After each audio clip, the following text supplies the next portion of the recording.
വരരുചി തനയരാം 12 പേരുടെ സ്മരണയിൽ 12 വിളക്ക്. മിഥുനത്തിൽ പടനിലക്കളിയിലും ഭഗവാന്റെ പൊരുളെന്നും പുകഴേന്തിടുന്നു. മിഥുനത്തിൽ പടനിലക്കളിയിലും ഭഗവാന്റെ പൊരുളെന്നും പുകഴേന്തിടുന്നു. സമതതൻ സന്ദേശം സഫലമാകുന്നു.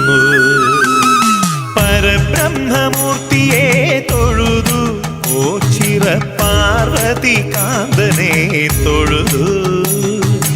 അമ്പലമില്ലാത്ത ശ്രീകോവിലില്ലാത്ത ആൽത്തറമൂർത്തിയെ തൊഴുതു. ഇഹപര സുകൃതം പ്രസാദമായി സ്വീകരിച്ചു.